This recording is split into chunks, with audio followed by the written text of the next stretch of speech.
성경 말씀 요한복음 20장입니다. 신약 성경 175페이지 요한복음 20장, 오늘은 19절 말씀에서부터 29절 말씀까지를 본문으로 봉독하겠습니다. 요한복음 20장 19절입니다. 그 뒤 같은 날 곧 주의 첫날 저녁 때에 제자들이 유대인들을 두려워하여 모인 곳에서 문들을 닫았는데 예수님께서 오셔서 한가운데 서서 그들에게 이르시되 너희에게 평강이 있을지어다 하시니라. 그분께서 이렇게 말씀하시고 자기의 두 손과 자기의 옆구리를 그들에게 보이시니 그제야 제자들이 주를 보고 반가워하더라. 이에 예수님께서 다시 그들에게 이르시되 너희에게 평강이 있을지어다.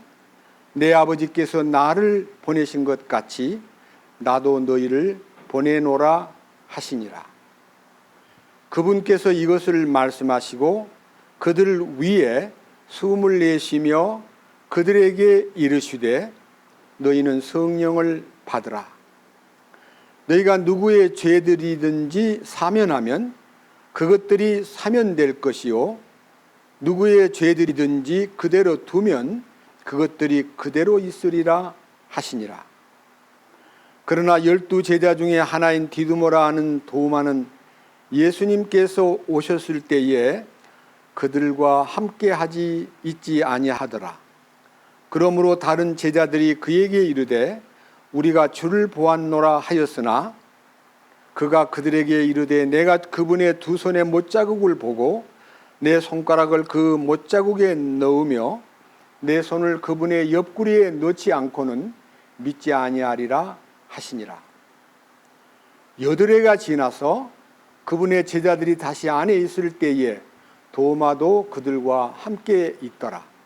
그때 문들이 닫혔는데 예수님께서 오셔서 한가운데 서서 이르시되 너희에게 평강이 있을지어다 하시고 그 뒤에 도마에게 이르시되 네 손가락을 이리 내밀고 내 두 손을 보며 또 네 손을 이리 내밀어 내 옆구리에 넣으라.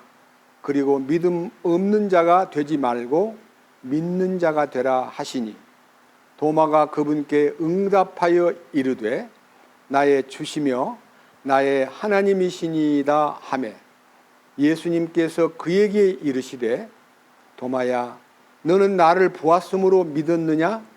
보지 않고도 믿은 자들은 복이 있도다 하시니라. 29절 말씀까지를 봉독했습니다. 다시 한번 기도드리겠습니다. 주님, 우리는 지난주에 이어서 이번 주에도 주님이 부활하신 첫날에 주님 자신이 부활의 몸을 나타내 보이신 이 놀라운 기록을 우리가 접하게 됩니다. 많은 사람들이 무덤에 찾아가서 주님의 무덤이 비어 있는 것을 보고 부활을 했다는 짐작은 하지 못하고 누가 예수님의 시신을 훔쳐갔을까?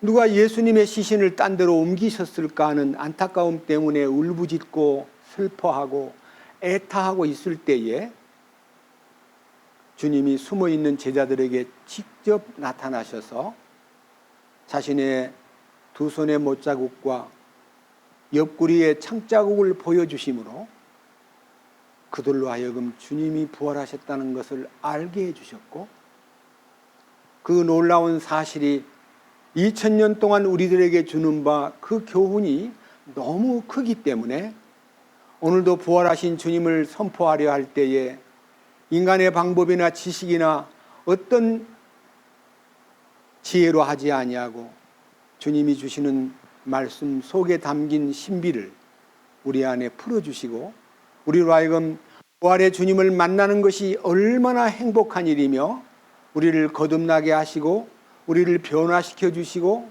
우리를 이기는 자로 이끄시는 놀라운 신비가 부활하신 주님의 생명 속에 있다는 것을 믿습니다. 이 시간 말씀을 증거하려 할 때에 이 비천한 자의 입을 열어 주님을 나타내고자 합니다.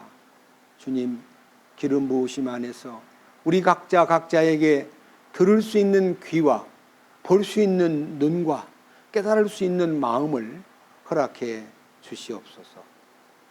우리 주 예수 그리스도의 이름으로 기도드렸습니다. 아멘.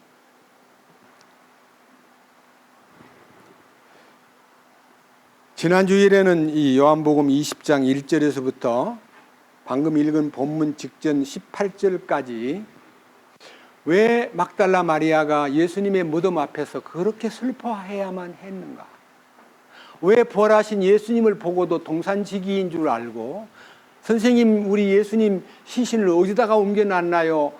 알려주시면 제가 모셔가겠습니다라고 말할 정도로 눈이 어두웠던 그 제자들이 너무 안타깝게 느꼈습니다. 근데 오늘은요, 예수님이 그날 저녁, 부활하신 날 저녁 때, 그러니까 부활의 첫날 저녁 때 제자들에게 나타나신 거예요. 이제 본문 말씀을 한번 읽어보겠습니다. 자, 19절.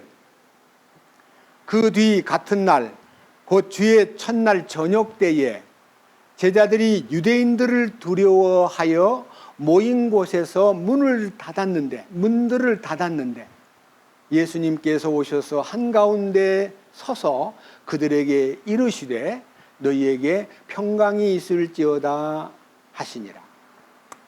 저는 지금 이 19절 말씀을 읽을 때에 예수님이 부활하신 새벽에 부활하셨는데 그날 저녁 때 예수님이 제자들을 찾아갔는데 그 제자들은 유대인들을 두려워하여 모인 곳에서 문들을 닫았다는 말은요, 문들, 바깥문도 닫고 앞문도 닫고 문을 다 닫아놓고 두려움 속에서 숨어 있었다는 것입니다. 왜 그랬을까요? 저는 이 성경 안에서 여러 차례 예수님이 자신의 죽으실 것과 부활하실 것을 갈릴리에서 또 헐몬산 기슭에 있는 가이사라 빌립보에서 예루살렘의 최후의 만찬 직전에 내가 고난을 당하고 조롱을 당하고 그리고 십자가에 못 박혀 죽은 다음에 묻혔다가 사흘 만에 부활을 한다는 말씀을 직접 들려주셨지만 제자들은 그 말씀을 새겨 듣고 그 말씀에 소망을 품고 이렇게 어려움을 당해도 주님은 다시 부활하신다고 하셨지 라고 하는 마음이 있어야 되는데 그 제자들은 지금 여기 부활했다는 사실에 대해서 바로 웃절에 17절에 이렇게 말했습니다. 예수님께서 그녀에게 이르시되 내게 손을 대지 말라. 내가 아직 내 아버지께로 올라가지 아니하였노라. 다만 내 형제들에게 가서 그들에게 이르되 내가 내 아버지 곧 너희 아버지 내 하나님 곧 너희 하나님께로 올라간다 하라 하시니 막달라 마리아가 가서 제자들에게 자기가 주를 보았으며 또 그분께서 자기에게 이것들을 말씀하셨다고 말하니라. 예수님 만나봤어요. 부활하신 주님을 직접 목격했어요. 그리고 이렇게 말씀하셨어요 라고 그 하신 말씀을 들려주었지만 그들은 그 말씀을 듣고 속에서 막 벅찬 기쁨과 벅찬 마음에 주님 뵙고 싶은 마음으로 가득 차 있어야 되는데 유대인들을 두려워하여 모인 곳에서 문들을 닫고 숨어 있었다는 거예요. 저는 이 장면이요 너무나 안타깝게 보이고 또 우리들도 이런 사실에 대해서 제자들을 이상하게 평가할 것만 아니라 우리들도 오랫동안 예수를 믿노라 하고 십자가에 죽으신 주님을 믿고 있었지만요 부활하신 주님을 만나보지 못했기 때문에 우리들도 오랜 세월 동안 부활의 주님을 의심하고 진짜 부활했을까? 주님 부활했다는데 왜 나는 이 모양이지? 하고 마음속에 항상 의심과 불안함과 그다음에 신앙생활에 많은 이 나약함을 보였던 시절을 저도 30년이나 겪었다는 것을 시인합니다. 그런데요, 제가 지난 주간에 말씀을 드리고 못다한 성경을 하나 보고 넘어가십시다. 마태복음 27장으로 가서 무슨 말씀이 기록되어 있는가를 여러분 앞에 말씀을 올리겠습니다. 마태복음 27장 62절부터 마지막 절까지 읽으면요, 예수님을 무덤에다가 묻어놓고 어떤 일이 벌어졌는가가 일어납니다. 62절. 이제 그 이튿날, 그러니까 무덤 장례식을 마친 그 다음 날, 곧 예비일 다음 날에 수제사장들과 바리새인들이 함께 빌라도에게 와서 이르되 각하, 저 속이는 자가 아직 살아있을 때에 말하기를 내가 사흘 뒤에 다시 일어나리라 한 것을 우리가 기억하노니 그러므로 명령하사 그 돌무덤을 셋째 날까지 굳게 지키게 하소서. 그의 제자들이 밤에 와서 그를 훔쳐가고 백성에게 이르되 그분께서 죽은 자들로부터 일어나셨다 하면 마지막 잘못이 처음 것보다 더 나쁠까 염려하나이다 하며 빌라도가 그들에게 이르되 너희에게 파수꾼이 있으니 너희 길로 가서 너희가 할 수 있는 대로 그것을 굳게 지키라 하거늘 이에 그들이 가서 그 돌을 봉인하고 파수꾼을 세워 돌무덤을 굳게 지키니라. 이 말은요, 예수님 살아계실 때 그 속이는 자가 거짓말하기를 내가 사흘 후에 살아난다고 말을 했기 때문에 만약 제자들이 나중에 무덤을 열고 시신을 훔쳐가 버린 다음에 예수님 다시 살아났다고 거짓말로 선포하면 골치가 아프고 곤란해집니다.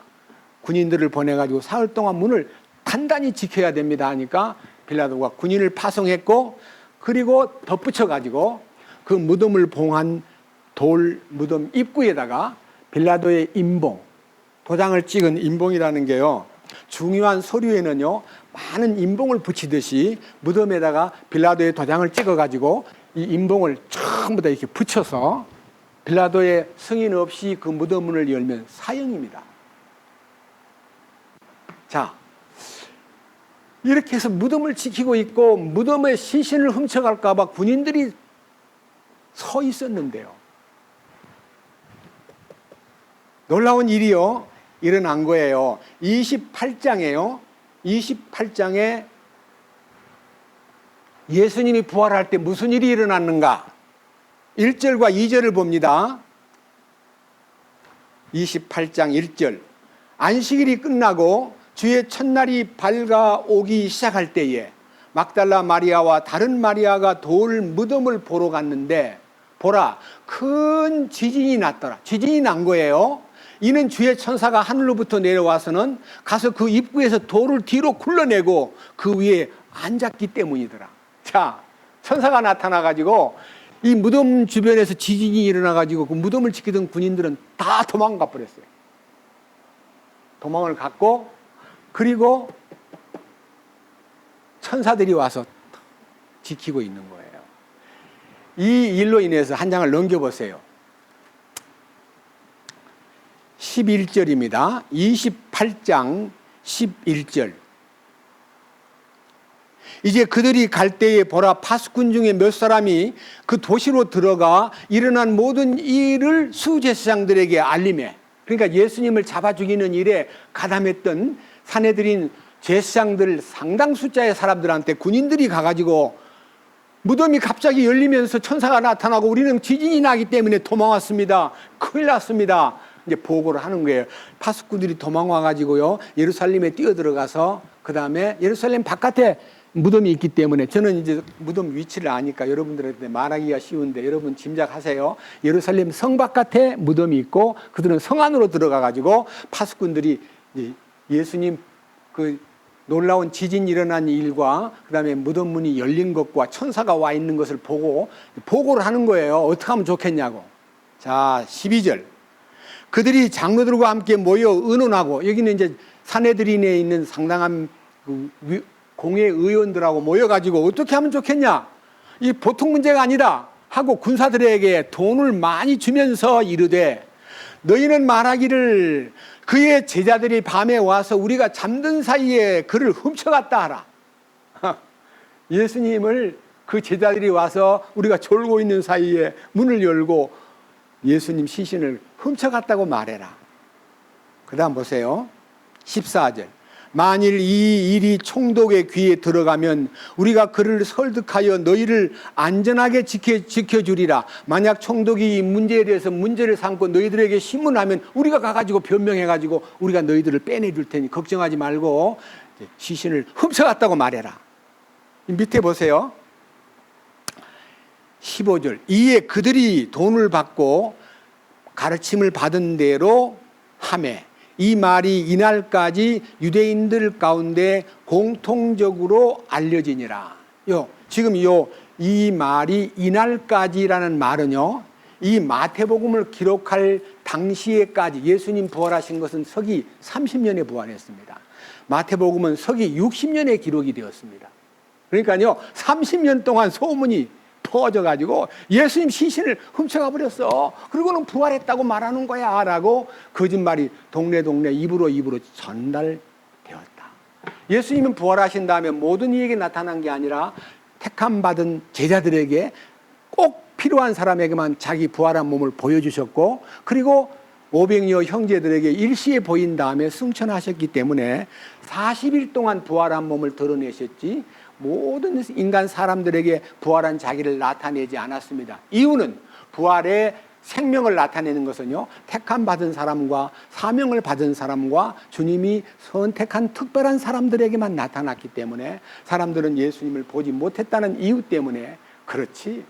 아니 그 제자들이 시신을 훔쳐가 버리고 예수 부활했다고 소문을 퍼뜨리고 있대라고 말함으로써 그들이 이 예수님의 부활에 대해서 전혀 관심이 없도록 돈을 먹은 이 군병들이 거짓말로 소문을 퍼뜨린 얘기가 지금 마태복음 27장과 28장에 기록이 되어 있습니다. 그런데 안타깝게도 우리가 읽었던 지난주일날 요한복음 20장 1절부터 18절 사이에 사랑하는 제자들과 예수님을 가장 가까이에서 늘 섬기고 따르고 좋아했던 막달라 마리아가 계속해서 20장 돌아갑니다. 20장 2절, 요한복음 20장 2절.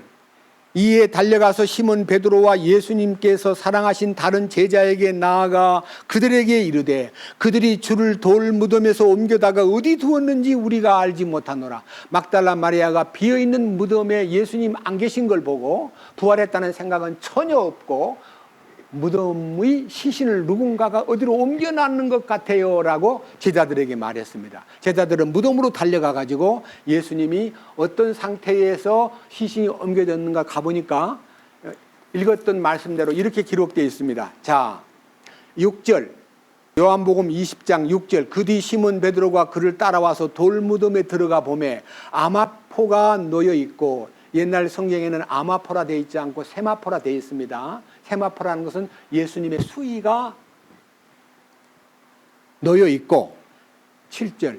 또 그분의 머리 주변에 있던 수건은 아마포와 함께 놓이지 않고 함께 개어 있는 채 한 곳에 따로 놓여 있더라. 그러니까요, 예수님 머리를 쌌던 수건도 잘 개가지고 한쪽에 놓여 있고, 예수님이 입었던 수의도 잘 개가지고 따로 놓여 있다. 그걸 본 거예요.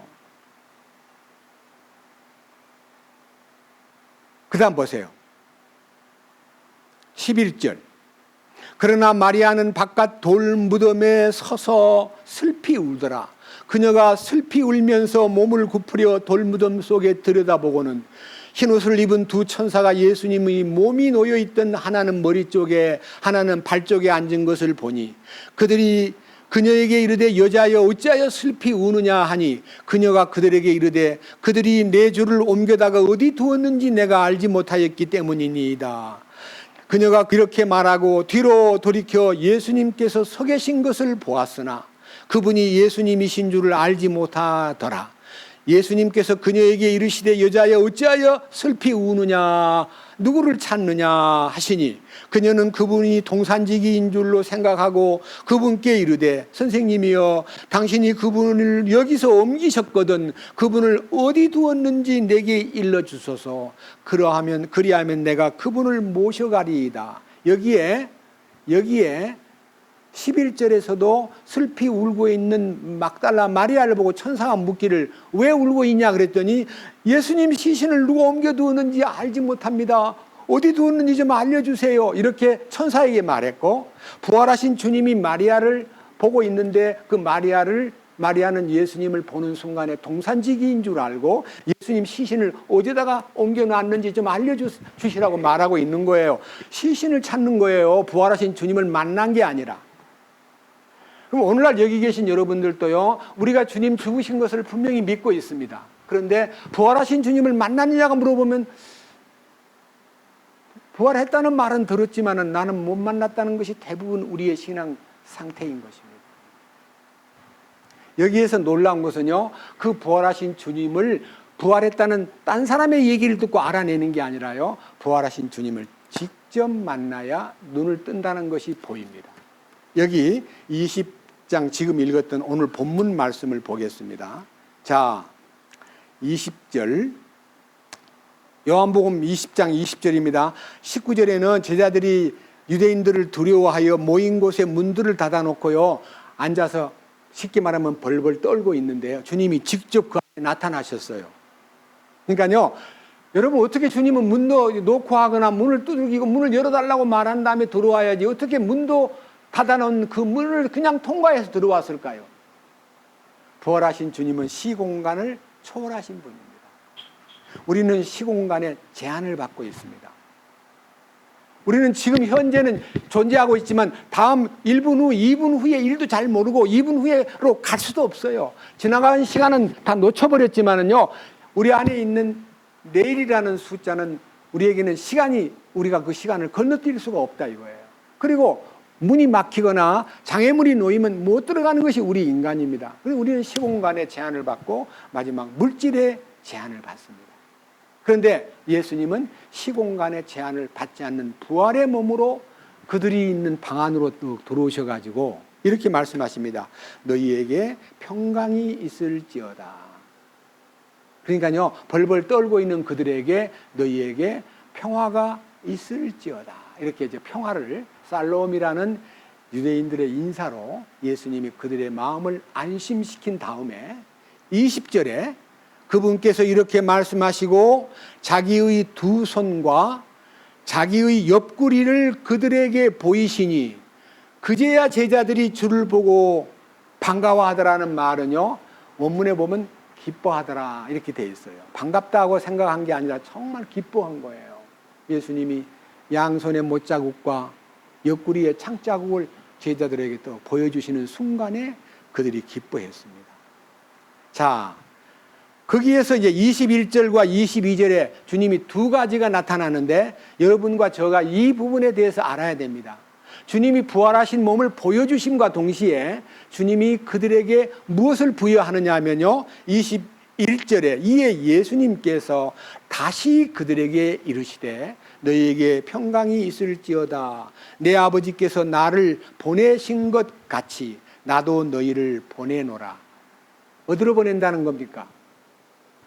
부활을 체험한 너희들에게 부활의 증거로 너희 세상에 나가서 부활을 증거하라고, 오늘 그리스도의 부활을 증거하는 사람으로 내가 너희를 파송한다. 이게 사도행전에 보면 전부가 다 부활의 증인으로, 우리는 보고 들은 바를 말하지 않을 수가 없다 하고 이 부활을 증거하는 사람이 되었는데, 많은 대제사장과 산헤드린의 회원들이 바울과 요한의 입을 막으려고 절대 그런 말 하지 말고 조용하게 있으라 해도 우리는 보고 들은 바를 말하지 않을 수 없다고 선포함으로써 그 부활의 소식을 듣고 한꺼번에 5,000명이, 한꺼번에 3,000명이, 합 8,000명이 구원을 받는 대역사가 일어납니다.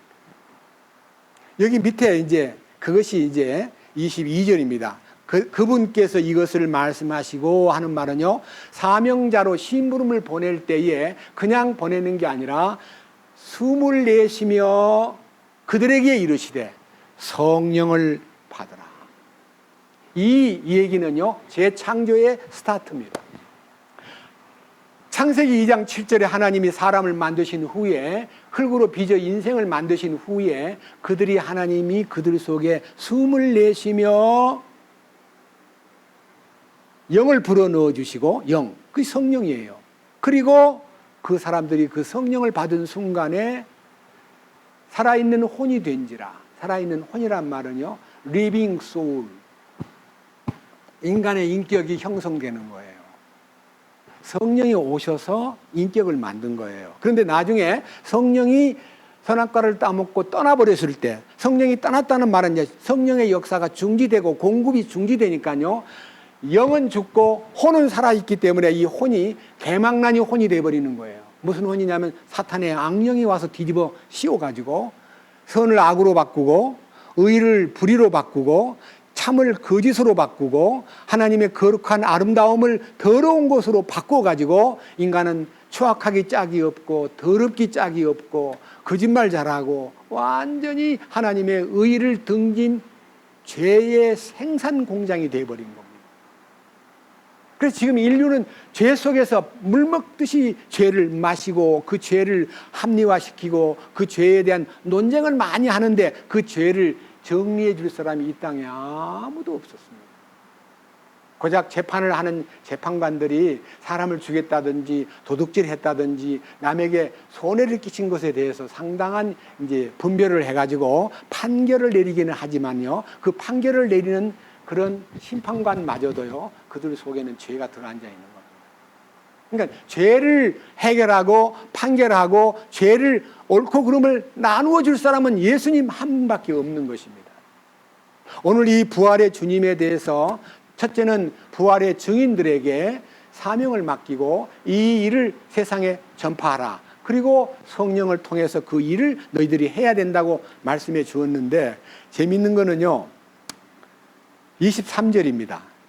너희가 누구의 죄들인지 사면을 하면 그것들이 사면이 될 것이요, 누구의 죄들이든 그대로 두면 그것들이 그대로 있으리라. 어떻게 해서 예수님이 제자들에게 사면권을 부여했을까? 예수님이 하신 일은 인류의 모든 죄를 사면했다는 증거로 요한일서 2장 2절에 예수님은 우리 믿는 자들을 위하여 대속제물이 되셨을 뿐만 아니라 온 세상의 죄를 위하신 피 흘림에 효능이 있다고 말씀했습니다.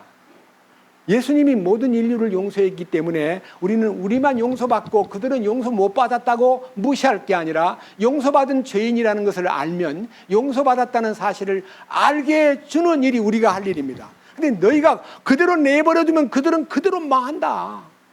너희에게 책임이 있다. 사면권을 보세요. 23절. 너희가 누구의 죄들이든지 사면하면 그것들이 사면될 것이요, 내가 너를 용서한다는 사면이 아닙니다. 주님이 너를 용서해놨다는 것을 알려주고 그들을 깨닫게 해주면 그가 사면을 받게 되고, 내가 내버려두고 지옥이나 가, 아유 저 지옥 갈 것들 이렇게 하고 내버려두면 그들은 지옥을 간다. 그런데 그 책임은 너희가 진다. 여러분들이 예수 믿고 구원받았다 그러면서 구원 안 받은 식구들과 친척들과 친구들을 내버려 두는 것은 대단한 책임이 있다는 걸 오늘 이 시간 깨달아야 됩니다. 다시 보십시다.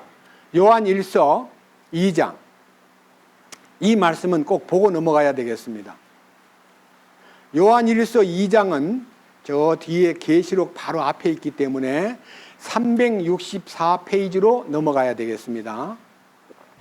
요한 1서 2장 1절.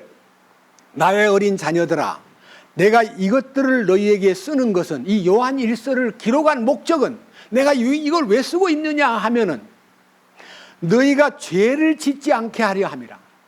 죄를 짓는 것이 뭡니까? 죄를 짓지 않게 하려고 내가 이 글을 쓰고 있어. 만일 누가 죄를 지어도 우리에게 아버지와 함께 계신 변호자가 계시니 곧 의로우신 분 예수 그리스도시라. 우리가 죄 사함을 받고 어떤 죄를 지었을 때는요, 우리를 구원해 주신 예수님이 구원자일 뿐만 아니라 변호사이기도 때문에 우리가 문제를 당하면 우리를 다 책임을 져주고 그 죄에서 벗어나게 해주는 분이 예수님이다. 그러니까 우리가 예수님 뺑 믿고 마음대로 죄를 지으라 그 말이 아니고, 예수님이 변호자이심을 믿으면 그분이 보시기에 더 합당한 자가 되기 위해서, 보증인에게 기쁨이 되기 위해서 죄를 짓지 않도록 해야 됩니다. 죄를 짓는 것이 문제가 되기 때문에 죄를 짓지 않게 하려고 이 편지를 썼는데, 이 편지를 쓴 데 대한 목표가 이루어지기 위해서 단순하게 너희가 죄를 짓지 않게 하려고 이 편지를 썼다라고만 쓰지 않고 3장으로 갑니다. 3장 3절부터 읽겠습니다. 요한 1서 3장 3절. 그분 안에서 이 소망을 가진 자마다 그분께서 순결하신 것 같이 자기를 순결하게 하느니라. 우리의 구속자요 우리의 변호사이신 예수님이 너무너무 순결한 분이기 때문에 나도 그분의 순결함을 추구하고 그분의 순결함 같이 순결해야 되겠구나라고 하는 갈망이 우러나야 된다 이거예요. 그분이 변호사니까 내가 마음대로 죄를 지어도 변호해주고 나를 벌 받지 않도록 끌어내준다는 것을 믿고 마음껏 죄를 짓는 게 아니라 영원한 속죄, 과거의 죄, 현재의 죄, 미래의 죄까지도 용서했기 때문에 죄를 지어도 좋다는 말이 아니라 그분이 책임은 졌지만 우리는 그분의 거룩함 같이 그분의 순결함 같이 자기를 순결하게 하기를 갈망한다는 것입니다. 4절. 누구든지 죄를 범하는 자는 율법도 범하나니 죄는 율법을 범하는 것이니라. 그 다음 그분께서 우리의 죄들을 제거하려고 나타나신 것을 너희가 알거니와 그분 안에는 뭐가 없느니라?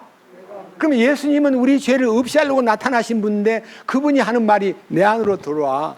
너희가 내 안에 있고 내가 너희 안에 있으면 죄를 짓지 않을 수 있어. 내 안에 들어와 하고 안으로 초청을 하는데 그 안으로 초청하는 그 초청이 어떤 과정을 거치는가를 우리는 모르기 때문에 말로는 주님 안에 있다고 찬송가는 잘 불러요. 주 안에 있는 나에게 딴 근심이 있으랴. 십자가 밑에 나아가 내 짐을 풀었네. 전날의 한숨 변하여 내 노래 되었고 그 두려움이 변하여 내 기도가 되었네 하고 주님을 찬송하면서 할렐루야 할렐루야 하고 찬송을 불러놓고도 주님 안에 산다는 것에 대한 이 비밀을 발견하지 못함으로써 죄를 짓는 거예요. 그 다음 보십시오. 5절. 그분께서 우리의 죄들을 제거하려고 나타나신 것을 너희가 알거니와 그분 안에는 뭐가 없느니라? 그분 안에는 죄가 있을 수가 없잖아요. 그럼 우리가 그분 안에 들어가려면 죄 없이 들어가야지 죄를 안고 들어가는 거 아닙니다. 주님은 거룩한 분이기 때문에 죄가 그분 안으로 들어오는 것을 용납하지 않습니다. 그래서 우리를 완전히 죄에서 해결해가 죄만 사함받은 게 아니라 죄를 지을 수 있는 가능성을 지니고 있는 이 존재를 주님 안으로 불러들이기 위해서는요, 그 존재를 옛사람을 끝내야 됩니다. 옛사람을 마감 지어야 됩니다. 그 옛사람을 마감 짓는 방법이 십자가입니다. 우리 자신을 마감 짓는 것, 우리 자신을 끝내는 것은 십자가입니다. 그 다음 보십시오. 6절. 누구든지 그분 안에 거하는 자는 죄를 짓지 아니하나니 누구든지 죄를 짓는 자는 그분을 보지도 못하였고 알지도 못하였느니라. 예수 믿노라고 죄사함 받았다고 예수님 안에 있다고 말만 하면서 거짓말하고 탐심을 부리고 교만을 떨고 남들을 이해하지 못하고 남을 악평하고 헐뜯고 이거 있을 수 없다는 거예요. 근데 우리가 과거에는 그런 것을 하면서도 인간이 연약한데 어떻게 죄를 안 지어? 어떻게 거짓말을 안 해? 어떻게 실수할 수가 있는데? 하고 이게 자기를 합리화시키느라고 무던히 애를 써왔고 그런 대열에 저도 있었습니다. 근데 제가 이제 이 7절, 8절을 읽다가요, 저는 이제 회개하게 되었는데 7절. 어린 자녀들아 아무도 너희를 속이지 못하게 하라. 의를 행하는 자는 그분께서 의로우신 것 같이 의로우며 죄를 범하는 자는 마귀에게 속하나니 마귀는 처음부터 죄를 짓느니라. 하나님의 아들이 나타나신 목적은 이것이니 곧 그분께서 마귀의 일들을 멸하시려는 것이라. 그러니까 내가 죄를 안 지으려고 발버둥 침으로 죄를 멀리하는 게 아니라 주님이 내 안에 죄의 요소를 제거하고 주님이 은혜 가운데 나를 이끄시면요, 나에게 사탄이 더 이상 와서 나를 부려먹고 나를 휘두르지 못하도록 마귀의 일을 멸한다. 마귀가 일하는 건 죄를 짓게 만드는 건데 마귀를 쫓아내버린다는 겁니다. 여러분, 빛이 들어오면 어둠이 물러가요? 안 물러가요? 예수님이 빛이에요. 그럼 우리 속에는 마귀는 물러가는 거예요. 빛과 어둠이 공존할 수는 없어요. 그래서 9절 이렇게 말했습니다. 누구든지 하나님에게서 낳은 자는 뭐 한다고요? 더 크게요. 죄를 그러니까 범하지 아니할 수 있으나 범할 수도 있다. 그런 뜻이에요. 네? 하나님에게서 낳은 자라고 하는 말은 베드로전서 1장 3절에 어떻게 하나님께로 나느냐? 찬송하리로다 우리 주 예수 그리스도의 그 많으신 긍휼대로 예수 그리스도의 죽은 자들 가운데서 부활하심으로 말미암아 우리를 다시 나게 하사. 우리는 부활 능력으로 거듭나는 거예요. 십자가의 피 흘림으로 죄가 깨끗해지고 그의 부활 능력으로 우리가 거듭났기 때문에 부활 능력이 와서 우리 안에 머무르기 때문에 여기에 하나님에게서 낳은 자는 죄를 범하지 아니하나니 그다음 단서가 또 나와요. 왜 그러냐 하면은 보세요. 하나님에게서 난 자는 죄를 범하지 아니하나니 여기에 누구든지가 누구예요? 누구든지는 누구예요? 나잖아요. 예? 누구든지는 예수님 안에 있는 나 자신을 얘기하잖아요.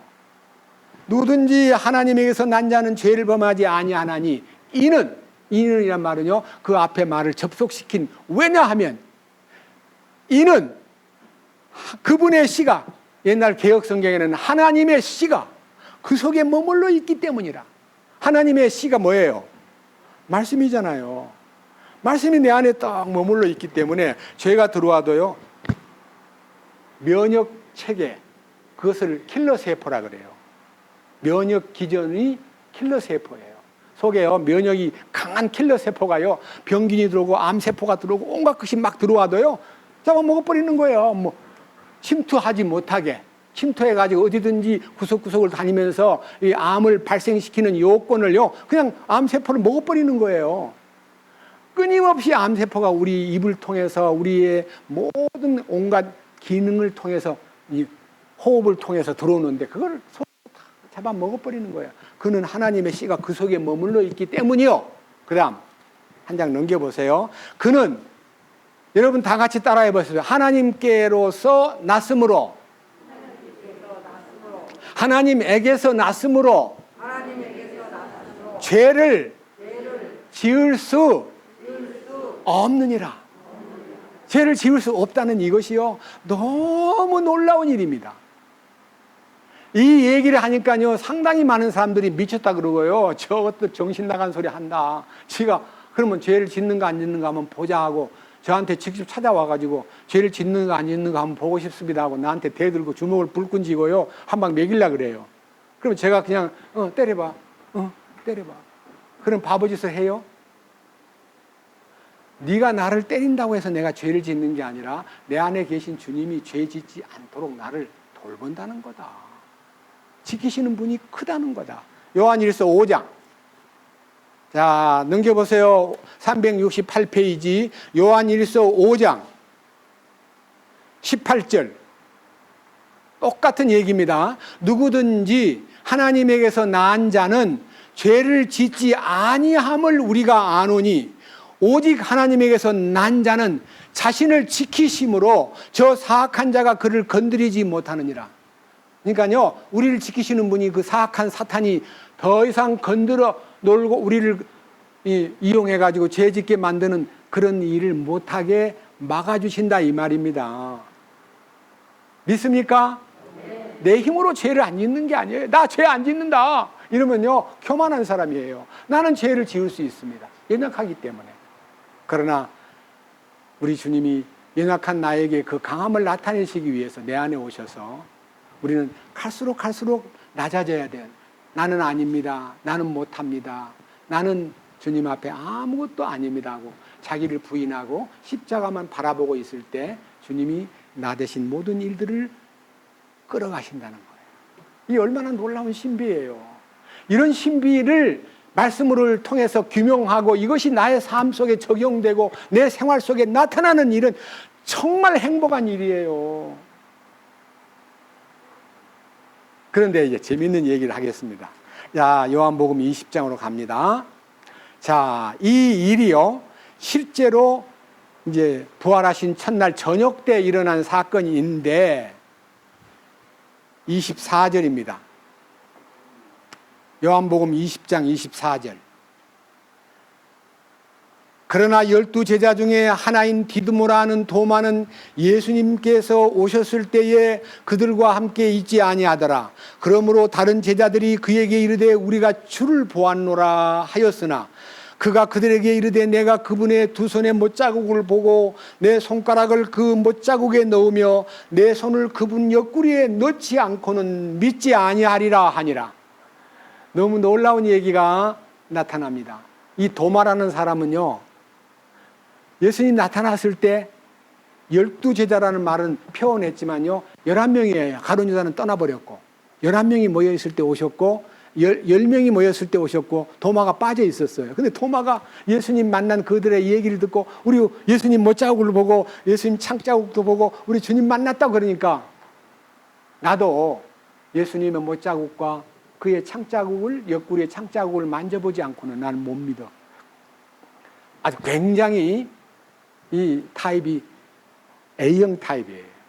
약간 과학적이고 분석적이고 아주 쫀쫀하게 따지는 사람인데 안 보고는 못 믿겠다 그러니까요, 어떤 사람이든지 그렇게 불신을 하면 제외되기가 쉬운데요, 참 주님은 너무 좋으신 분이에요.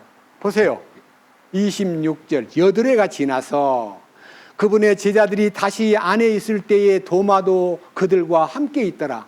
그때도 그들이 문들이 닫혔는데 예수님께서 오셔서 한가운데 서서 이르시되 너희에게 평강이 있을지어다. 그때도 또 문을 닫고 있어요.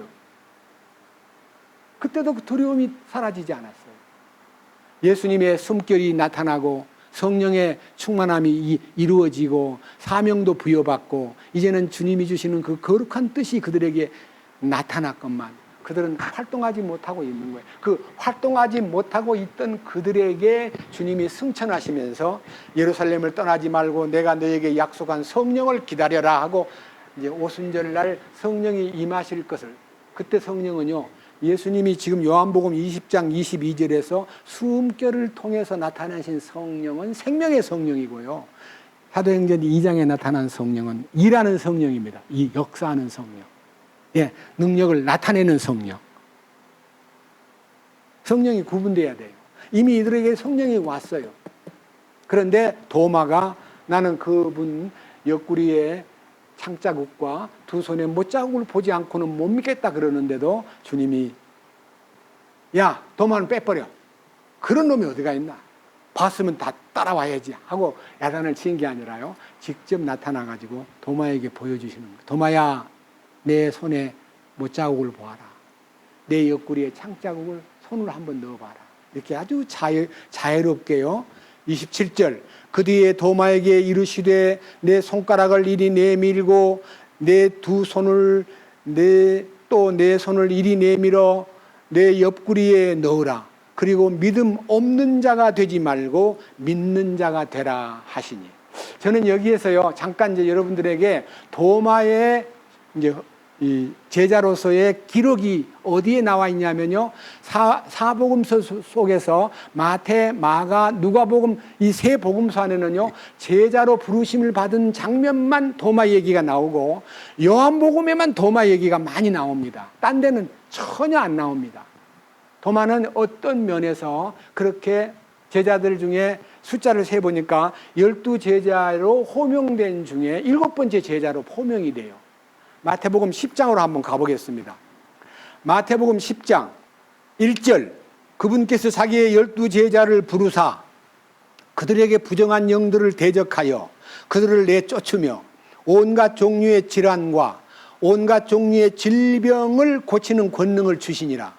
이제 그 12사도의 이름은 이러하니라. 첫째 베드로라는 시몬과 그의 형제 안드레와 세베대의 아들 야고보와 그의 형제 요한과 빌립과 바돌로메와 도마와 세리 마테와 알페오의 아들 야고보와 별명이 다데오인 레베오와 가나안 사람 시몬과 가룟 유다인데 그는 또한 그분을 배반하여 넘긴 자더라. 12명의 명단이 나오는데 여기 도마라는 사람은 빌립 바돌로메 뒤를 이어서 도마가 나오는데 이 도마는 7번째로 등장해요. 베드로, 안드레, 야고보, 요한, 그 다음에 빌립, 바돌로메, 그 다음에 도마. 도마가 7번째로 등장해요. 그런데 이 도마는요, 다른 복음서에는 전혀 예수님에게 부름받은 데 명단에만 들어있지 무엇을 어떻게 했다는 흔적이 전혀 없는데 요한만 유난히 도마에 대한 얘기를 상세하게 이게 소위 말하는 체크했어요. 다시 말하면 들여다보고 그걸 옮겼는데 한 서너 가지 사건이 있습니다. 도마는요, 굉장히 당돌하고 좀 엉뚱하게 행동하는 것이 보입니다. 그럼에도 불구하고 도마는 훗날 우리가 이제 역사책에 제가 백과사전을 몇 개 뒤져보니까요, 인도에 가서 복음을 전하다가 서기 72년경에 순교를 당했는데요. 뭐 참수당했다는 말도 있고요. 막 뜨거운 불냄비에다 올려가지고 태워 죽이려고 그러는데 안 타 죽는 거예요. 그러니까 그냥 창으로 찔러 주겠다는 기록도 있습니다. 어느 것이 맞는지 모르지만 어떻든 간에 인도에 가면 도마 교회가 있습니다.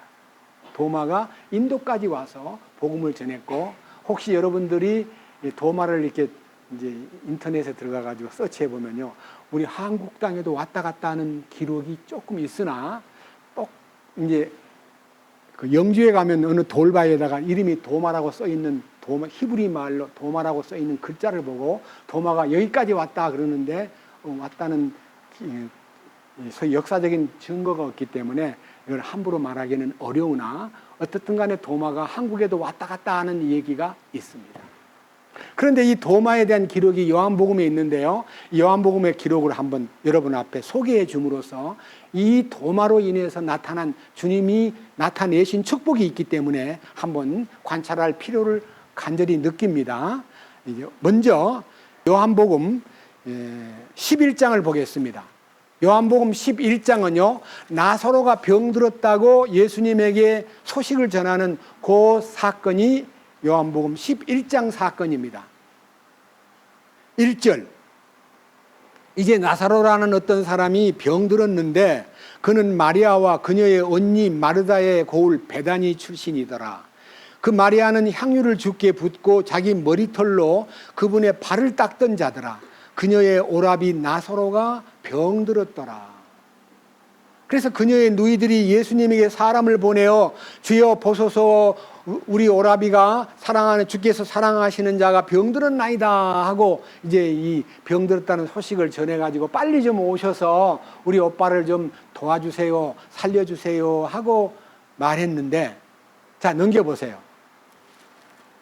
예수님이 그 6절에 보면요, 그러므로 그분께서 그가 병들었다는 것을 들으신 뒤에 자신이 계시던 같은 장소에서 이틀을 더 머무시고, 여기에 예수님이 같은 장소에 계시던 그 장소가 어디냐면요, 요한복음 10장 48절을 보면요, 베다바라라고 하는 예수님이 침례자 요한에게 침례받던 장소예요. 예수님이 그러니까 꽤 떨어져 있는 곳에 계셨어요. 자, 그런데 7절, 그 뒤에 자기 제자들에게 이르시되 우리가 다시 유대로 들어가자. 유대로 가자는 말은요, 베다니 마을이 유대 동네에 있기 때문에 이제 다시 그리로 가자. 그럴 때에 8절, 그분의 제자들이 그분께 이르되 선생님이여, 최근에 유대인들이 돌로 선생님을 치려 하셨는데 또 거기로 가시나이까. 유대인들에게 반대자가 많고 유대 지방에는 예수님에 대해서 아주 신경을 날카롭게 쓰는 분들이 많아서 예수님을 자꾸 돌질하려고 대드는 그 동네에 뭐하러 가시렵니까? 그러니까 나사로가 지금 중요한 게 아니라 지금 생명이 위험해요, 거기 가지 맙시다 하고 말할 때에 9절, 예수님께서 대답하시되 낮에 12시간이 있지 아니하냐. 사람이 만일 낮에 다니면 이 세상에 빛을 보므로 걸려 넘어지지 아니하되 밤에 다니면 빛이 그 사람 안에 없으므로 걸려 넘어지느니라 하시니라. 이것들을 말씀하시고 그 뒤에 그분께서 그들에게 이르시되 우리 친구 나사로가 잠자는도다. 그러나 내가 그를 잠에서 깨우러 가노라 하시니, 이에 그분의 제자들이 이르되 주여 그가 잠자면 좋아지리이다 하니라. 그러나 예수님께서 그의 죽음에 대해 말씀하셨으되 그들은 그분께서 잠자며 쉬는 것에 대해서 말씀하신 줄로 생각하니, 이에 예수님께서 그들에게 분명하게 이르시되 나사로가 죽었느니라. 그러니까 예수님이요, 성도의 죽음을 잠든 거라고 얘기해요. 왜냐하면 주님 나중에 오면 깨우니까. 근데 나사로가 잠들었다는 말을 하니까 예수님은 죽었다는 표시인데도 제자들이 그러면 잠을 자면 곧 깨우면 되잖아요. 이렇게 말하니까 예수님이 사실 나사로가 죽었다. 주님은 나사로가 죽기를 기다렸어요. 왜냐? 아픈 사람 낫게 하는 일은 쉬운 일이지만요, 죽은 자를 살리는 일은 그때까지 없었기 때문에요, 나사로를 통해서 주님이 어떤 분인가를 알려야 될 책임이 있기 때문에 나사로가 죽기를 기다린 거예요. 그러니까 그런데 여기에서 도마가 툭 튀어나옵니다. 자, 15절. 내가 거기에 있지 아니하였던 것을 너희를 위해 기뻐하노니 이것은 너희가 믿게 하려 함이라. 그럼에도 불구하고 우리가 그에게로 가자 하시매, 나사로가 죽었느니라. 그럼에도 불구하고 우리는 가야 된다. 내가 할 일이 이제 있어. 나는 나사로를 살리러 가야 돼. 이런 뜻입니다. 그런데 도마가 나서가지고 16절. 그때에 디두모라는 도마가, 디두모라는 말은요, 쌍둥이란 뜻이에요. 이 도마가 쌍둥이 형제간인 중에 한 사람이 예수님에게 온 것 같아요. 형인지 동생인지는 몰라도요, 쌍둥이 중에 하나는 주께로 왔고 하나는 주께로 오지 못했던 디두모라는 쌍둥이 도마가, 별명이, 우리 보통 이름이 있어도 쌍둥이는 쌍둥이라 부를 때가 많잖아요. 디두모라는 도마는 쌍둥이라는 도마예요. 도마가 자기 동료 제자들에게 이르되 우리도 그분과 함께 죽으러 가자 하니라. 두 가지가 있잖아요. 하나는 유대인이 돌로 치려고 그런다. 근데 왜 거기를 가시려고 합니까? 라고 하는 질문하고, 나사로가 죽었다 그러니까 예수님이 나사로 죽었으면 왜 가려고 그래? 그러니까 가자 그러니까 우리도 그분과 함께 죽으러 가자. 이게 상당히 엉뚱한 얘기 같아요. 그런데 이 속에는요, 굉장한 신앙적, 잠재적 의미가 숨어 있습니다. 우리도 주님과 함께 죽으러 가자. 그건 아직 십자가 사건이 없었기 때문에 여기는 내포된 뜻이 뭐냐면요, 주님의 죽음에 돌에 맞아 죽던 우리도 죽고, 나사로가 죽었다니까 예수님이 살려낸다는 생각은 안 하고 주님이 아마 거기 죽으러 가시는 모양이다. 우리도 같이 죽으러 가자. 이 말을 딱 했는데요, 참 놀랍게도, 자 보세요. 17절. 그때에 예수님께서 와서 보시니 그가 무덤에 누운 지 이미 사흘이나 되었더라. 우리도 그분과 함께 죽으러 가자는 말을 한 얘기에 대해서는 아무 답변이 없었고요, 그냥 데리고 같이 그 베다니에 나사로가 있는 집에 와보니까 나사로가 죽은 지 나흘 된 거예요. 자, 18절. 이제 베다니는 예루살렘에서 15스타디온쯤 떨어진 가까운 곳이므로, 그러니까 15스타디온 하면요, 1스타디온이 약 190m예요. 그러니까 15스타디온 하면요, 거리가 얼마쯤 되냐면 약 3km가 돼요. 그러니까 예루살렘에서 한 3km 떨어진 베단이라는 마을에 예수님 도착한 거예요. 19절. 유대인들 중 많은 자들이 마르다와 마리아에게 와서 그들의 오라비에 관하여 그들을 위로하더라. 그때 마르다는 예수님께서 오신다는 말을 듣고 곧 가서 그분을 맞이하되 마리아는 여전히 집에 앉아 있더라. 그때 마르다가 예수님께 이르되 주여, 주께서 여기 계셨더라면 내 오라버니가 죽지 아니하였으리이다. 마르다가 예수님 오신다는 소리를 듣고 쫓아나가서 맞이했는데 눈물로 예수님에게 우리 오빠 죽었어요. 예수님 진즉 왔다면 안 죽었을 텐데 왜 이게 늦게 오시나요? 이렇게 이제 하는 그런 이제 예수님을 향한 약간의 원망 섞인 눈물을 보였을 때 예수님이 마르다에 대해서 21절. 그때 마르다가 예수님께 이르되 주여, 주께서 여기 계셨더라면 내 오라비가 죽지 아니하였으리이다. 이렇게 말을 하고 있을 때요, 예수님은 마음속에서 나는 죽기를 기다렸어, 네가 몰라서 그래 라고 말을 해야 되는데, 23절. 예수님께서 그녀에게 이르시되 네 오라비가 다시 일어나리라 하시니라. 마르다가 그분께 이르되 마지막 날 부활할 때에 그가 다시 일어날 줄을 내가 아나이다 하매 예수님께서 그녀에게 이르시되 나는 부활이요 생명이니 나를 믿는 자는 죽어도 살겠고 누구든지 살아서 나를 믿는 자는 결코 죽지 아니하리라. 이것을 내가 믿느냐 하시니라. 그녀가 그분께 이르되 그러하오이다. 주는 그리스도시요 세상에 오실 하나님의 아들이신 줄을 내가 믿나이다 하니라. 자, 이 말은요, 예수님이 나중에 인류가 주님의 재림과 동시에 부활할 것을 믿는 의인의 부활이 있고 죄인의 부활은 심판의 부활이 있는데 마르다의 마음에는 주님 나중에 오실 때에 우리 오빠 부활할 줄 믿습니다. 나중에 부활하리라고 믿습니다. 아니야, 지금 나는 부활의 주야. 내가 부활이요 생명이야. 나를 믿는 자는 죽어도 살아나고 살아서 나를 믿는 자는 영원히 죽지 않는다는 건 네가 아느냐. 혹시 여러분 가운데요, 영원히 죽지 않는다는 말을 하면서 지금까지 살아온 중에 영원히 죽지 않은 사람 누가 있냐? 엘리야 말고. 영원히 죽지 않은 사람이 누가 있겠냐라고 우리 가운데 영원히 죽지 않는다는 말을 우리는 듣기는 들었는데 2000년 동안 영원히 안 죽은 사람 누구냐라고 말할지 모르지만요. 만약 주님이 오늘 우리에게 다시 오셔서 우리가 그 부활에 동참하게 되면요, 우리는 영원히 죽지 않은 무리로 남습니다. 안 죽고 부활하니까요. 변화되니까.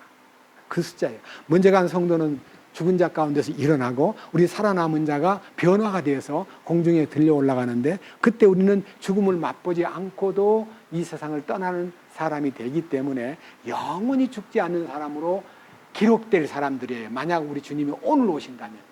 아시겠죠? 그런데 이제 여기서 이제 나사로가 살아나요. 자, 그래서 이 디두모라는 도마가 우리도 주와 함께 죽으러 가자는 엉뚱한 말을 한 것 같지만은요, 그 말 속에는요, 상당히 깊은 영적인 의미가 들어있다는 것을 감지하고, 그 다음 이제 성경을 보겠습니다. 자, 이제 조금 더 가가지고 요한복음, 이제는 14장을 보겠습니다. 요한복음 14장. 주님이 13장에서 이제는 십자가에 돌아가실 일에 대해서 여러 가지 안타까운 얘기를 하시고, 그 다음에 이제 배반자인 가룟 유다가 나를 판다는 얘기도 하시고 제자들의 발을 씻기시면서 그분이 이제는 어떻게 해서 십자가에 돌아가실 것을 말씀하시면서 내가 새 명령을 너희에게 주노니 너희는 서로 사랑해야 된다는 교훈을 하신 다음에 제자들이 심히 위축되고 부담을 느끼고 있을 때에 요한복음 14장부터 17장까지는 주님의 특별한 메뉴예요. 그래서 요한복음 14장 1절에 엄청난 메시지가 들어있잖아. 1절에 너희는 마음에 근심하지 말라. 하나님을 믿고 또한 나를 믿으라. 내 아버지 집에 거할 곳이 많도다. 그렇지 않으면 내가 너희에게 말해 주었으리라. 내가 너희를 위하여 처소를 예비하러 가노니 가서 너희를 위하여 처소를 예비하면 내가 다시 와서 너희를 내게로 받아들여 내가 있는 곳에 거기에 너희도 있게 하리라.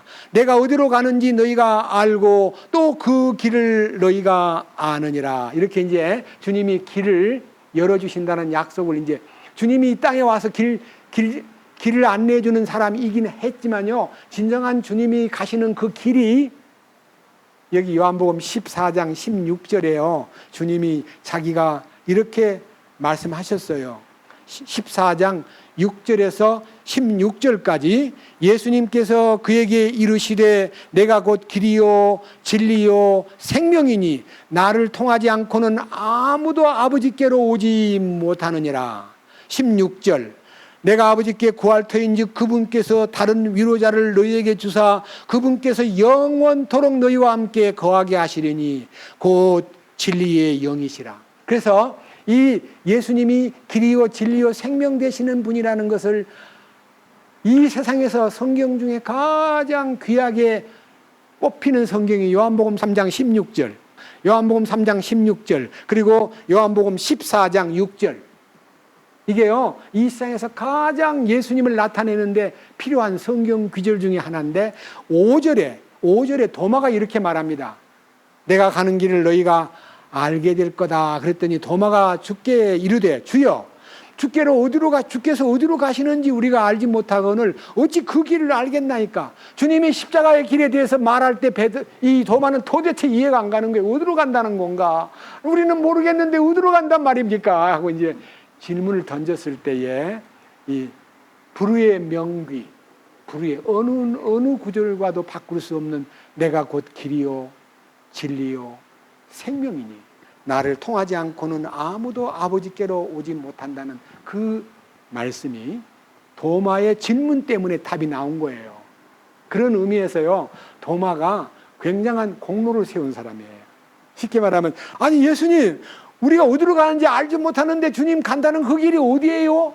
하고 그 길을 물으니까 내가 곧 길이야, 내가 곧 생명이야, 내가 곧 진리야, 이렇게 도마에게 말해준 그 말이 오늘 우리에게 굉장히 은혜가 되고, 예수님을 딱 한 표현으로 길이 되시고 진리가 되시고 생명 되신 예수님, 그 세 가지만 알아도 예수님을 믿는 사람으로서 답을 얻은 거예요. 그걸 이제 도마에게 말씀하셨습니다. 보세요. 14장 6절 뭐라 그랬어요? 예수님께서 그들에게 이르시되 그랬습니까? 그가 누구예요? 도마에게. 도마에게 말씀하신 그 말씀이 성경 중에서 가장 우리들에게 소중하게 안겨줄, 우리의 모든 문제를 풀어줄 해답이 하나님이 세상을 이처럼 사랑하사 독생자를 주셨으니라고 하는 말과 내가 곧 길이요 진리요 생명이다, 나를 통하지 않고는 아버지께로 올 자가 없다 하는 말씀이 도마의 질문 때문에 나왔다는 것 때문에, 도마가 이런 말을, 이런 질문을 하지 않았다면 이런 대답이 나왔을까, 어떤 방법으로 이 말씀을 표시했을까 궁금하게 생각이 들더군요. 제가 이제 도마의 전기를 보다 보니까. 이제 하나 더 봅시다. 이제 우리가 본문으로 봤던 요한복음 20장을 보겠습니다. 요한복음 20장. 방금 보았던 성경이지만요, 다시 봄으로써 이 도마의 역할을 여러분 앞에 아주 세밀하게 설명하고자 합니다. 요한복음 20장 24절. 그러나 12 제자 중에 하나인 디드모라는 도마는 예수님께서 오셨을 때에 그들과 함께 있지 아니하더라. 그러므로 다른 제자들이 그에게 이르되 우리가 주를 보았노라 하였으나 그가 그들에게 이르되 내가 그분의 두 손의 못자국을 보고 내 손가락을 그 못자국에 넣으며 내 손을 그분의 옆구리에 넣지 않고는 믿지 아니하리라 하니라. 아주 강경하게, 나는 안 보고는 못 믿어, 나는 그분의 손의 못자국을 봐야 돼, 그리고 내가 만져보고 싶어, 나 옆구리의 창자국을 만져보고 싶어 하고 강하게 반대의 의견에 섰을 때, 예수님 부활을 못 믿어, 나는 봐야 돼, 이럴 때 26절. 여드레가 지나서 그분의 제자들이 다시 안에 있을 때에 도마도 그들과 함께 있더라. 그때 문들이 닫혔는데 예수님께서 오셔서 한가운데 서서 이르시되 너희에게 평강이 있을지어다 하시고 그 뒤에 도마에게 이르시되, 즉각적으로 도마가 8일 전에 말한 말을 주님이 들으셨기 때문에, 도마야 네 손가락을 이리 내밀어 내 두 손을 보며 또 네 손을 이리 내밀어 내 옆구리에 넣어보라. 그리고 믿음 없는 자가 되지 말고 믿는 자가 되라 하시니, 도마가 이제 예수님의 못자국과 옆구리의 창자국을 보는 순간에 완전히 변해버렸어요. 이 도마의 신앙 고백이 역사 속에서 가장 귀하고 단출한 신앙 고백이에요. 28절. 도마가 그분께 이르되 뭐라 그랬어요? 도마가 그분께 응답하여 이르되 나의 주시며 나의 하나님이십니다. 이 말이요, 제가 이 말을 원어에서 뒤져보면서 계속 비교를 해보니까요, 여기 나의 주라는 말은요, 제가 헬라어의 사전에서 찾아보니까요, 퀴리오소라는 주라는 단어는 퀴리오소라는 단어로 썼는데요, 그 단어의 해설이에요. 군주, 임금, 통치자, 권력자, 소유자라는 뜻이에요. 여기는 주여 그랬지만 주라는 단어는 L자가 대문자로 돼 있어요. My Lord and my God 이렇게 돼 있어요. 고백이 아주 간단하게 My Lord and my God 이렇게 돼 있어요. 그 로드라는 단어가 군주, 통치자, 권력자, 소유권자, 임금이라는 뜻이에요. 나의 왕이시여 하는 말이에요. 이 고백이요, 나의 죄사함 받게 해주시는 구주가 아니고요, 이건 나의 통치권자요, 나의 소유권자요, 나의 소유주요, 나의 통치자요, 나의 임금이십니다. 나의 하나님이십니다. 이렇게 해서 예수님의 부활하신 죽음의 흔적을 보는 순간에 이 도마의 고백이요, 이 역사 속에서 가장 위대한 고백이에요. 그 위대한 고백을 낳게 만들었어요. 그래서 도마는요, 생명을 걸고 제자들 중에 가장 멀리 인도까지 일설에는 한국까지 왔다 갔다 하는 얘기를 들으면 이 도마는 얼마나 불타는 마음으로 주님 앞에 사명을 감당한 사람인가 생각할 때에 여기 계신 여러분들도 도마같이 되면 좋습니다. 저는 도마의 의심이라기보다도요, 도마의 그 강한 무언가를 더 깊이 알고 싶고 더 깊이 확인하고 싶은 그 갈망이 여러분에게 있어야 되는 거예요. 저는 이 요한복음 20장의 전반부는 빈 무덤에 대한 얘기였는데 오늘 이 부활의 현장에서 주님이 그들에게 아무리 의심하고 두려워 떨어도요, 주님은 그들을 더 배려하고 더 용기를 북돋고 더 새롭게 만들고 더 은혜를 충만하게 베풀어 가지고 일꾼으로 만들어서 세상에 내보내고 그 역사가 2000년 동안 지속되고 있는 동안에 이 도마 같은 훌륭한 성도, 사도가 있었구나 하는 것을 느끼게 됩니다. 이 일에 대해서 우리는 감사하게 되고 도마가 전한 메시지가 어디로 가냐면요, 사도행전으로 가면 그 얘기가 이제 종합적으로 나온 걸 몇 개 보고 마칠까 합니다. 사도행전 2장. 사도행전 2장입니다. 지금 읽었던 요한복음 20장의 내용을 축소시켜 가지고 이렇게 표현한 말씀을 한번 들어보겠습니다. 사도행전 2장 22절입니다. 너희 이스라엘 사람들아 이 말들을 들으라. 너희 자신도 아는 바와 같이 하나님께서 나사렛 예수님을 통하여 기적들과 이적들과 표적들을 너희 한가운데서 행하사 그분을 너희 가운데서 하나님의 인정받은 사람으로 삼으셨느니라. 그분께서 하나님의 정하신 계획과 미리 아심을 통하여 넘겨짐에 너희가 그분을 붙잡아 사악한 손으로 십자가에 못 박아 죽였으나 하나님께서 그분을 사망의 고통에서 풀어 일으키셨으니 이는 사망이 그분을 붙들 수 없었기 때문이라. 다윗이 그분에 관하여 말하되 내가 항상 내 얼굴 앞에 계신 주를 보았나니 그분께서 내 오른편에 계심으로 내가 흔들리지 아니하리로다. 이러므로 내 마음이 기뻐하고 너희도 즐거워하였으며 더욱이 내 육체도 소망 중에 안식하리니 이는 주께서 내 혼을 지옥에 남겨두지 아니하시고 주의 거룩한 자가 썩음을 보지 아니하게 하실 것이기 때문이라. 주께서 생명의 길들을 내게 알려주셨으니 주의 얼굴로 내게 기쁨이 충만하게 하시리이다 하느니라. 여기에 주님의 죽으심의 과정과 부활의 능력으로서 그분이 생명의 길을 제시해주고 기쁨이 충만하게 하셨다 하는 얘기가 사도행전의 이제 메시지 속에 베드로의 설교를 통해서 나타났고, 그 다음에 또 내려가 가지고요, 사도행전 2장 36절을 보겠습니다. 그런즉 이스라엘의 온 집은 확실히 알지니 너희가 십자가에 못 박은 그 동일한 예수님을 하나님께서 주와 그리스도로 삼으셨느니라 하니라.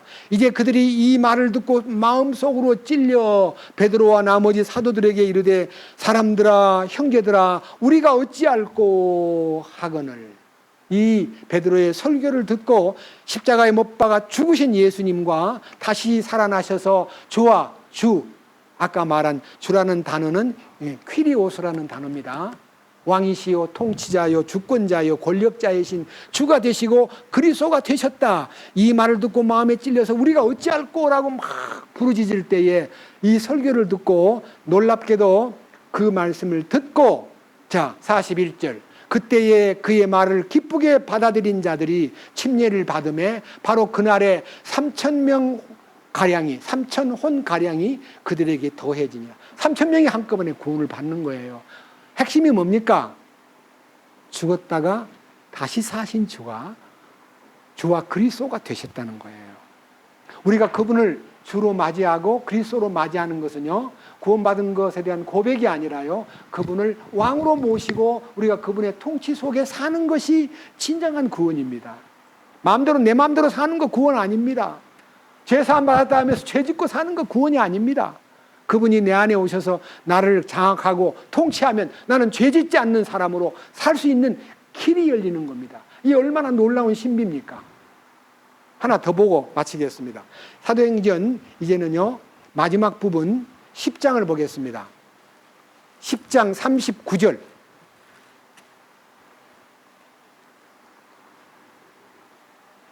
39절.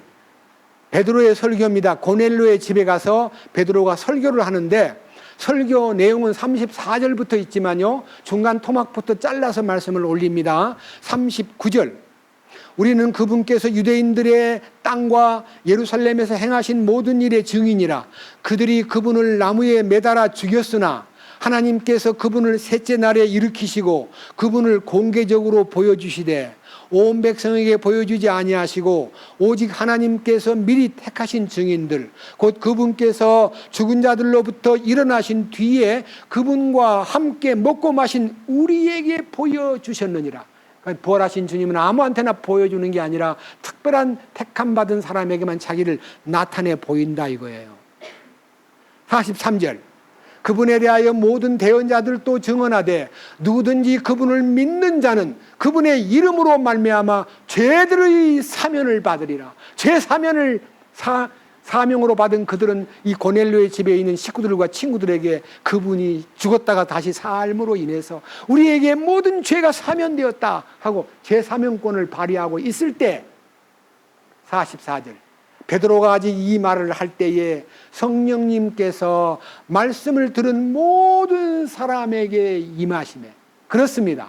말씀을 듣고 있을 때 죄 사면권이 발동되면서 그들이 이탈리아의 군대 백부장인 고넬료와 그의 식구들, 그의 친구들이 다 구원을 받고요, 그 다음에 이 일로 인해서 놀라운 축복이 그들에게 나타났음을 우리는 볼 수 있습니다. 우리도 그 중에 이 고넬료의 집에 복음이 전파돼 가지고 그들이 말씀을 듣다가 성령을 받는 것처럼요, 우리들도 말씀을 듣다가 성령을 받은 사람들입니다. 놀라운 축복이 우리에게도 임했습니다. 여러분들은 전부 다 말씀을 듣다가 성령을 받은 사람들입니다. 그 말에 대해서요, 45절, 할례자들에게 속한 자로서, 할례자, 유대인들은 할례받은 사람들입니다. 믿는 유대인들은 자기들만 할례받고 자기들만 거룩한 민족으로 알았습니다. 그런데 베드로를 따라왔던 이방인들이 이 말씀을 듣고 성령님을 선물로 부어주시는 것으로 인하여 다 놀라니, 놀랍다. 어떻게 이방인들에게도 성령이 임했을까? 47절, 이들이 우리와 마찬가지로 성령님을 받았으니 누가 물을 금하여 이들이 침례를 받지 못하게 하겠느냐 하니 그들에게 명령하여 주의 이름으로 침례를 받게 하니라. 성령을 먼저 받고 그 다음에 침례를 받는 거예요. 침례를 받고 성령 받는 거 아닙니다. 성령을 받고 나니까 주님과 내가 함께 죽었구나, 그분의 부활에 내가 동참했구나, 그분의 못자국은 나를 위한 못자국이요 그분의 옆구리의 창자국은 나를 위한 희생의 물과 피를 쏟아낸 그 자국이 나에게 은혜의 자국이었구나 하고 성령을 받고 나니까 그 다음에 나는 그분과 함께 죽었습니다, 나를 장례시켜 주십시오 하고 침례를 받게 됩니다. 우리는 이 침례가 굉장히 중요하다는 것을 여기에서, 그들이 우리와 같이 성령을 받았으니 누가 물을 금하여 이들에게 침례를 받지 못하게 하겠느냐, 그들에게 명령하여 주의 이름으로 침례를 받게 하니라. 물침례는요, 성령 침례를 먼저 받고 받아야 됩니다. 이 축복을 오늘 요한복음 20장을 통해서 밝히 전하고 부활의 능력이 우리에게 미치는 영향이 얼마나 크다는 것을 여러분들은 알고 그 삶 속에서 십자가를 반드시 통해야 부활의 능력을 만나는 거지, 십자가에 벌벌 떨면서 뭐 시체나 훔쳐간 걸로 의심하고 있으면요, 성령이 임하지 않습니다. 그러니까 주님이 직접 나타나가지고 자기 죽음을 보여줍니다. 이렇게 죽었어.